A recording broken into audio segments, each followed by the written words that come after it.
Hello, my name is Ruth, and today I'm going to be reading you excerpts from the Martha's Vineyard Gazette. Today is Tuesday, April 21st, 2026. Our first headline is, Judge Orders GE to Stay in Vineyard Wind Contract. The manufacturer of Vineyard Wind's turbines was told by a Massachusetts judge this week that for now it cannot walk out on the offshore wind energy project without completing its contracted work. In a 5-page ruling Friday, Suffolk Superior Court Judge Peter Krupp granted Vineyard Wind a preliminary injunction that temporarily stops GE Renewables' plan to halt work on the project at the end of April. The largest offshore wind project operating in the country, Vineyard Wind has largely finished construction on its 62 turbines about 14 miles south of the island and was inching towards bringing all of the turbines online this year. But GE had sent Vineyard Wind a termination notice in February, saying it planned to cancel its agreement to supply and maintain the massive turbines because Vineyard Wind owed the company more than $300 million. Vineyard Wind sued GE last week, arguing that though it did withhold payments to GE, it was able to do so because GE owed Vineyard Wind more than $800 million due to delays in the project. A hearing was held in court on Thursday, and Judge Krupp agreed with Vineyard Wind's assessment of the contracts. The contract gives Vineyard Wind the right to offset amounts due to GE, and there is, quote, no basis to terminate under that provision, the judge wrote. With turbines designed, manufactured, and installed by GE, Vineyard Wind could also be irreparably harmed if GE exited the contracts before the project was done. To pretend that Vineyard Wind could go out and hire one or more contractors to finish the installation and troubleshoot and modify GE's prosperity design without GE's specialized knowledge is fanciful, the judge wrote. Much of the dispute between Vineyard Wind and GE hinges on the delays and costs in the aftermath of one of the turbine blades breaking at the farm in July of 2024. The incident was the first such in the U.S. and left debris scattered along beaches in the region.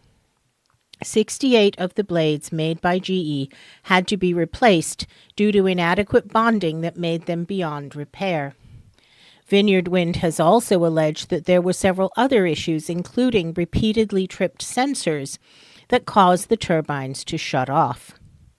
As part of the agreements between Vineyard Wind and GE, if disputes arose, a project engineer would be brought in to settle the claims. After the blade break, the engineer determined that GE owed Vineyard Wind more than $850 million.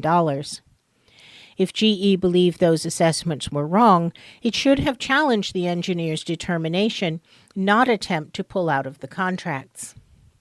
GE's remedy was not to issue a termination notice, but to challenge the engineer's determination that it owed Vineyard Wind such considerable sums, Judge Krupp wrote. But at least as of this time, GE has not proceeded down that path. GE has argued that it can terminate the contract and that Vineyard Wind's assertions are based on an initial version of the agreement. Vineyard Wind is trying to hold GE to terms Vineyard Wind gave up at the bargaining table, the very first draft of the contract, before GE added a single red line, GE's lawyers wrote in opposition to the request for a preliminary injunction. Vineyard Wind, however, is bound by the deal it struck, not the deal it wanted but did not get. Under the terms of the preliminary injunction, GE cannot act on its termination notice and cannot stop work.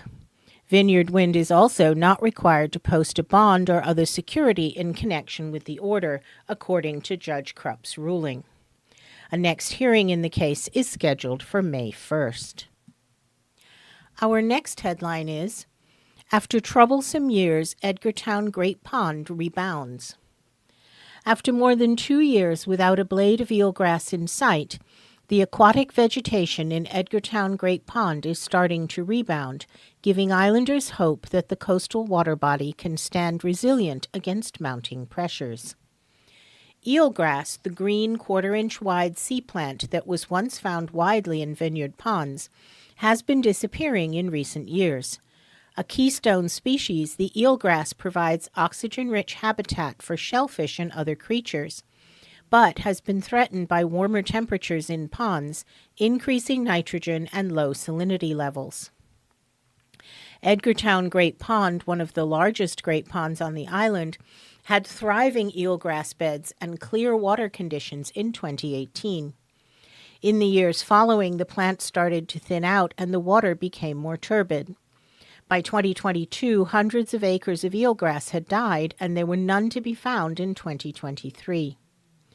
Researchers were pleased last summer when they found patches of eelgrass had returned to areas such as Lyles Bay, a harbinger of healthy levels in the pond that conservationists hope continues into 2026. "We didn't find eelgrass until June 2025, said Emily Reddington, the president of the Great Pond Foundation, a nonprofit that works to protect the island's coastal ponds. It was a tangible sign of hope. A 900-acre large pond along the south shore with a small barrier beach between it and the ocean, Edgartown Great Pond is a popular spot on the island and once home to a thriving shell fishery. With its popularity, though, has come an increase in development nearby, which is believed to add to the amount of nitrogen in the pond. Nitrogen, the main culprit of degradation in many vineyard ponds, can come from a variety of sources, but is largely attributed to wastewater and runoff from nearby homes. That nitrogen can fuel algal blooms and can choke out the eelgrass. Eventually, cyanobacteria blooms can prove dangerous for animals and humans alike. At that point, it is not safe to interact with the body of water, Ms. Reddington said. Imbalance or impairment can be stinky and not pretty, but it can also be toxic. Efforts by the town to cut down the amount of nitrogen in the pond have proved successful, but the recent dip in health shows how fragile these ecosystems can be. Rob Morrison, the town's shellfish constable, said recent infrastructure upgrades have proved important in keeping the pond healthy. The number one thing that the town has contributed has been the wastewater treatment plant, he said. The first rebound you can track with the upgrade of the wastewater treatment plant. The town also cuts the pond by digging a trench in the barrier beach that separates the pond from the ocean. Doing this allows the fresh, cold, and salty ocean water to flush into the pond and allows the growing nutrients that feed algal blooms to flush out. Improvements in the 2024 water quality were largely due to an 11-day opening in that July, providing a late summer bloom that was seen in preventing a late summer bloom that was seen in each of the 2 years prior. But recent years' cuts have been open for shorter windows, raising concerns about options to flush out the water bodies. For instance, the pond had been open for 92 days in 2018, 78 days in 2019, and in 2022 it was open for just 15 days, and it hasn't surpassed 35 days since, despite multiple cuts per year. Successful cuts are the result of a number of natural factors, including water levels, rainfall, and tides. Some of the more successful exchanges have come after large rainfalls and iced-in winters when the water levels were high. This year, though, a cut was open from March 19th until April 7th for a total of 19 days, surpassing all of 2025 and putting the pond in a great position to start the year. This has been a great cut, said Owen Porterfield, the scientific program manager at the Great Pond Foundation. We're hoping we are kind of building off that resurgence last year. Cleaning the pond up could help more shellfish thrive there, which in turn helps improve water quality. Emma Green Beach, the executive director at the Martha's Vineyard Shellfish Group, has done surveys in the pond and remembers years where the eelgrass was so thick it could be hard to find spots for oysters. but the forest of vegetation was weeded out as algal blooms spread. It got to the point where she would feel emotional over each individual blade that she came across. When you would find a piece of eelgrass on the beach, it's sad, she said. You want to ask it a question. Where did you come from? Are there more of you? The potential for nitrogen to seep into the pond has become a hot topic in recent months as new housing proposals have come up at the Martha's Vineyard Commission. The Great Pond Foundation and Vineyard Conservation Society have pushed back against these proposals, saying they could hurt the pond just as it's getting its legs back under itself. Their fear is that if more and more nitrogen is pushed into the pond, the relief measures, such as the cuts, won't be able to keep up. Ultimately, to keep a pond healthy, you have to reduce the nitrogen input in the watershed overall, Ms. Reddington said. The good news here is that there's tons of life in the pond, and we want to cultivate this resilience. Ms. Green Beach echoed the sentiment, saying that this is an issue that needs to be constantly tended. We have to continue to work hard for the ponds, she said. One of these days, it's not going to come back if we are not staying vigilant. Our next article is headlined, Former Tisbury Select Board Member Gets Pre-Trial Probation. The former chair of the Tisbury Select Board has received 6 months of pre-trial probation connected to allegations of trespassing and assault late last year. Christina Colarusso was arraigned in Edgartown District Court Friday, with Judge Benjamin C. Barnes presiding over the case. As long as there are no new charges against Ms. Colarusso during her probation, her case will automatically be dismissed in October, Judge Barnes said. Police issued a criminal complaint against Ms. Colarusso in December after she allegedly trespassed on a Steamship Authority ferry docked in Vineyard Haven on November 25th. She was subsequently issued a second summons for allegedly assaulting a police officer who was trying to serve her with the trespassing citation. On the morning of November 25th, Ms. Colarusso allegedly left Martha's Vineyard Hospital, where she was sectioned, and broke into the MV Aquina steamship vessel, according to court documents. Later that day, Ms. Colarusso allegedly flagged down a police officer driving down Main Street, at which point the officer told her that she would be served with a trespass notice, Tisbury Police wrote in their report. Police said Ms. Colarusso appeared to be having, quote, a mental episode of some kind, unquote, and appeared, quote, not in control of all her faculties. The report alleges that she made a series of vulgar, nonsensical statements before striking the officer on the buttocks with an open hand. The officer then transported her back to the hospital, according to the report. Ms. Colarusso was elected to the Tisbury Select Board in 2023, edging out incumbent Abby Burt by just 3 votes. She stepped down in January after being absent from meetings since September. And now we turn to our obituaries. Our first obituary is for John H. Randy Randolph III, who died in the early morning of Wednesday, March 18th. A Wampanoag tribal member, Randy grew up on Martha's Vineyard and lived on the island his whole life. He was a true native islander. He graduated from Martha's Vineyard Regional High School class of 1972 and soon after started working for the Oak Bluffs Water Department, Oak Bluffs Water District, until his retirement. There is a John H. Randolph No. 5 pumping station on Edgartown Vineyard Haven Road in Oak Bluffs named in his honor. He served his community with pride, and he worked for 42 years and was ready to start his retirement. He suffered many health problems later in life, including cancer, which he beat. When he was diagnosed with COPD, that really took a toll on his body. He is survived by his family, his sisters, and his many nieces and nephews. His burial was held on Saturday, March 21st in Oak Bluffs, followed by a beautiful celebration of life at the PA Club. Next, a celebration of life will be held for Susan Stevenson at the Federated Church in Edgartown on Saturday, May 9th at noon. Following the service, a reception will be held at the Daniel Fisher House on Main Street in Edgartown.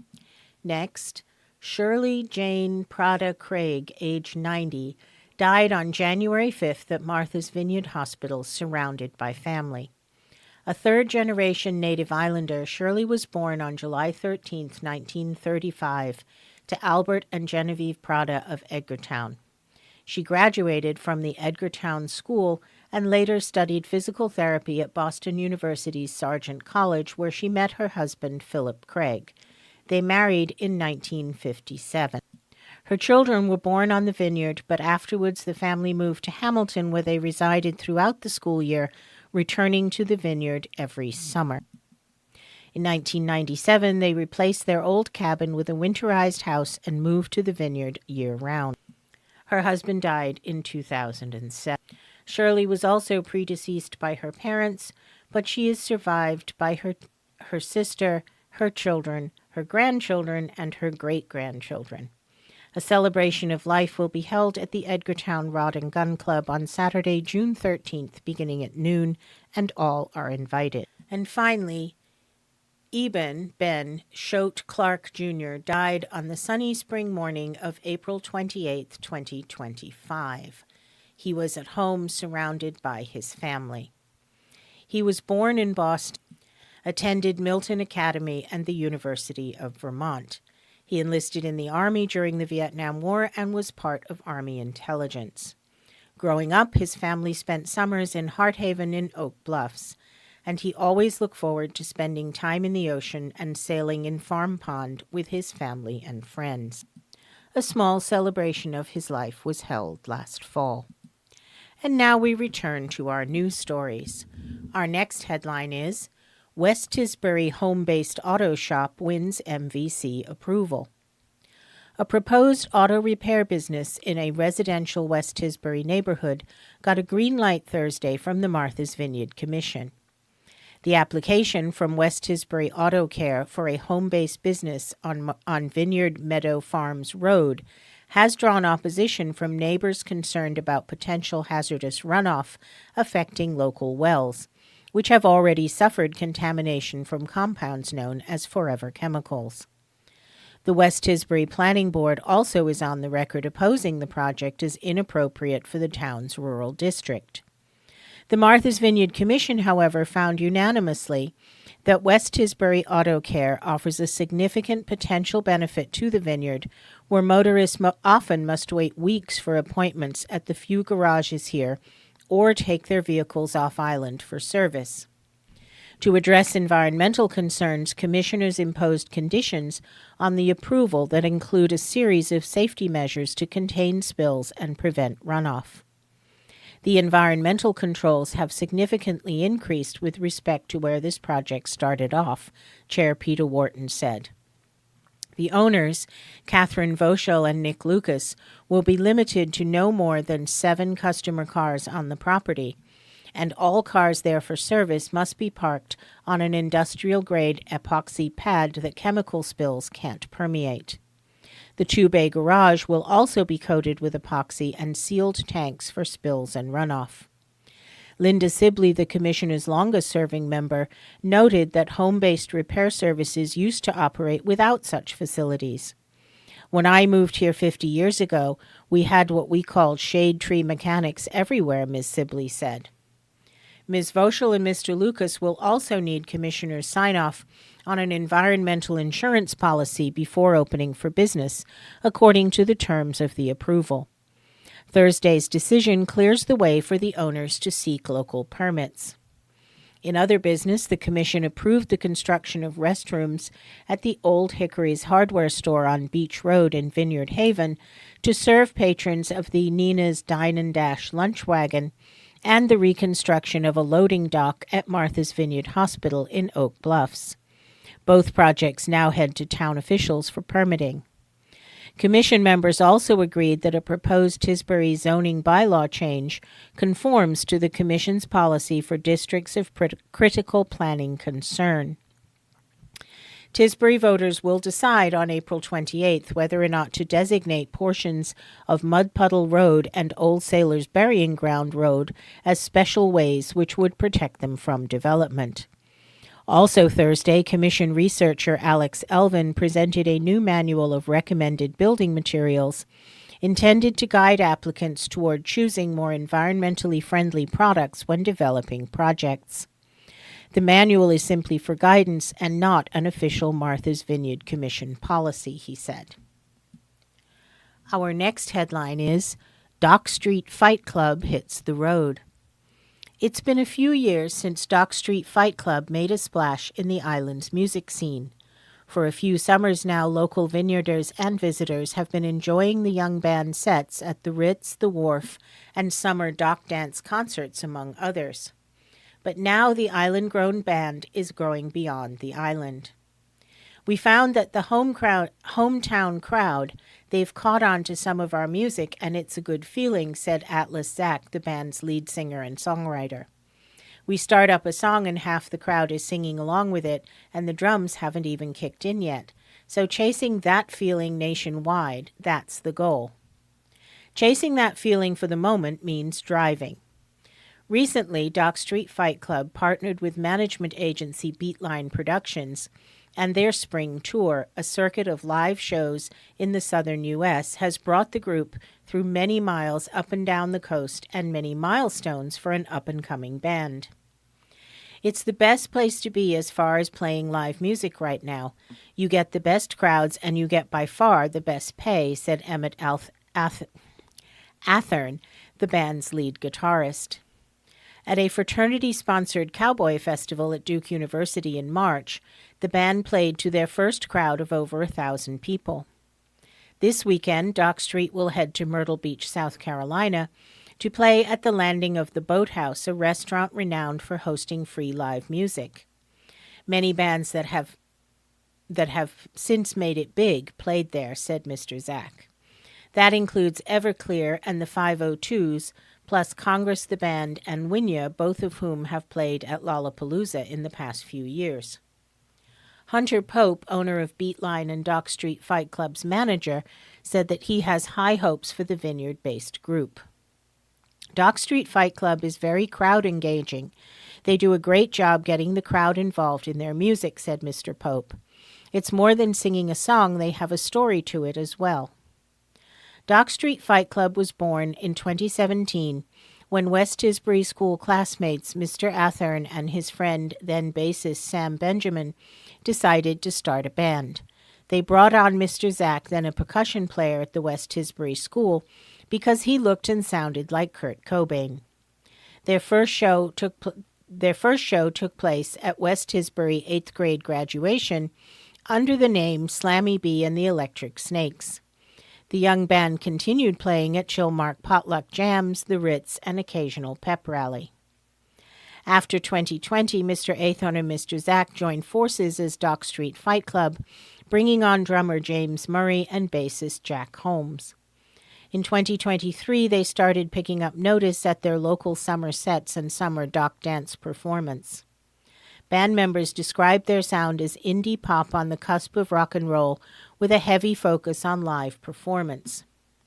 Now the members of the band are scattered across the East Coast. Conflicting work and school schedules means practices are limited, and weekend trips to the South eat up members' free time. But investing in the band's spring tour means investing in their future as musicians, band members said. It is my life's ambition to be a successful touring musician, so I give it quite literally everything I've got. That's why I do all this driving, said Mr. Athern, who drives the band to their gigs in his 5-seater, toting a trailer behind them with their equipment. On the sometimes more than 20-hour-long drives, the band has listened to all of the Harry Potter series on audiobook and eaten more gas station food than Mr. Zach wants to admit. It's as many hours as a full-time job, which the band members must manage alongside their primary occupations. Mr. Murray works at the Portuguese American Club. Mr. Athern runs an HVAC company on island, and Mr. Holmes, who graduated from Brown University in 2025, works at an Alzheimer's research lab in Providence. I hope to play music in some capacity for the rest of my life. That would be the dream, said Mr. Holmes. But it's reconciling that with this other career path I have. It's difficult to make it in the music world, and it would be hard to commit fully to the music thing without having a plan to fall back on. It's a question of what success means to a musician. For Mr. Zach, it's how many people can sing their original songs back to them. Mr. Zach is a senior and pre-med major at College of the Holy Cross in Worcester. While he hopes one day to become a doctor, he's holding off on medical school to pursue music after graduation. The band will release its latest single, Hazy Love, at the end of the month. Mr. Athern described it as a poppy, Beatles-esque summertime reminiscing love song. With hopes for more singles and eventually an album, Mr. Pope and members of the band look to expand their touring in the next few years, developing their own audience in the growing indie rock subculture of live music. We see a lot of potential once they start getting their music out, upwards of hundreds of thousands of listeners, up to millions, said Mr. Pope. The band returns to the Vineyard for multiple shows in May, and while they are grateful for their loyal island fans, Mr. Zach said it is time for new ventures. We are trying to make it off the island and make ourselves known, he said. Our next headline is, Jessica Miller wins in West Tisbury Select Board race. On Thursday, West Tisbury residents voted to pass a $3.49 million override and return incumbent Jessica Miller to the Select Board. The override passed 425 to 230, according to unofficial tallies. The override covers rising school costs, public safety, and government personnel benefits and PFAS compliance. Our community has grown, particularly since COVID, and with that growth comes increased demand, said Town Accountant Chelsea Joyner at an annual town meeting on Tuesday. While we are not having new programs, we do need to make sure that we have the capacity to support what already exists. Voters also approved a $2 million debt exclusion, 465 to 186, to replace the police department's broken HVAC system. The town now has voters' approval to raise the tax levy by up to 20%. Starting in the new fiscal year in July, residents will see a jump in their taxes. Taxes for a property assessed at $1.5 million will increase by $1,161 annually, according to town estimates. The same property with the 30% residential exemption applied would see an increase of $705. In the contested Select Board race, Ms. Miller defeated challenger Garrison Vieira for the seat, amassing 448 votes to Mr. Vieira's 205. This will be Ms. Miller's third term since filling the late Kent Healy seat in 2022, and it will likely be her last, she said. I am happy to be reelected, and I have a little more I want to do, and I feel it really reflects that voters trust and are happy with what we have been working towards and accomplishing, said Ms. Miller, adding she is glad to see challengers to incumbents. It was an amiable contest between the two candidates who are friends and campaigned next to each other outside the public safety office throughout the day. The race was always about the position, not the competition, said Mr. Vieira, a sergeant at the Chilmark Police Department. Having served on the Agricultural Society Board for 8 years, Mr. Vieira's decision to run came out of a desire to continue giving back to the town of West Tisbury. I think it's very important to have choices when it comes to our leaders, he told the Gazette. Jess is a great person, but I feel like I needed to do it and try. Mr. Vieira said that although he doesn't know what the future holds, he would be open to running again next year. And Ms. Miller has said that she thinks Mr. Vieira would make a good team on the Select Board. Ms. Miller is a teaching assistant at the Chilmark School and currently serves on the Affordable Housing Committee. In her time as a Select Board member, she helped institute a residential tax exemption, hire multiple replacements for retiring town personnel, and develop affordable housing measures.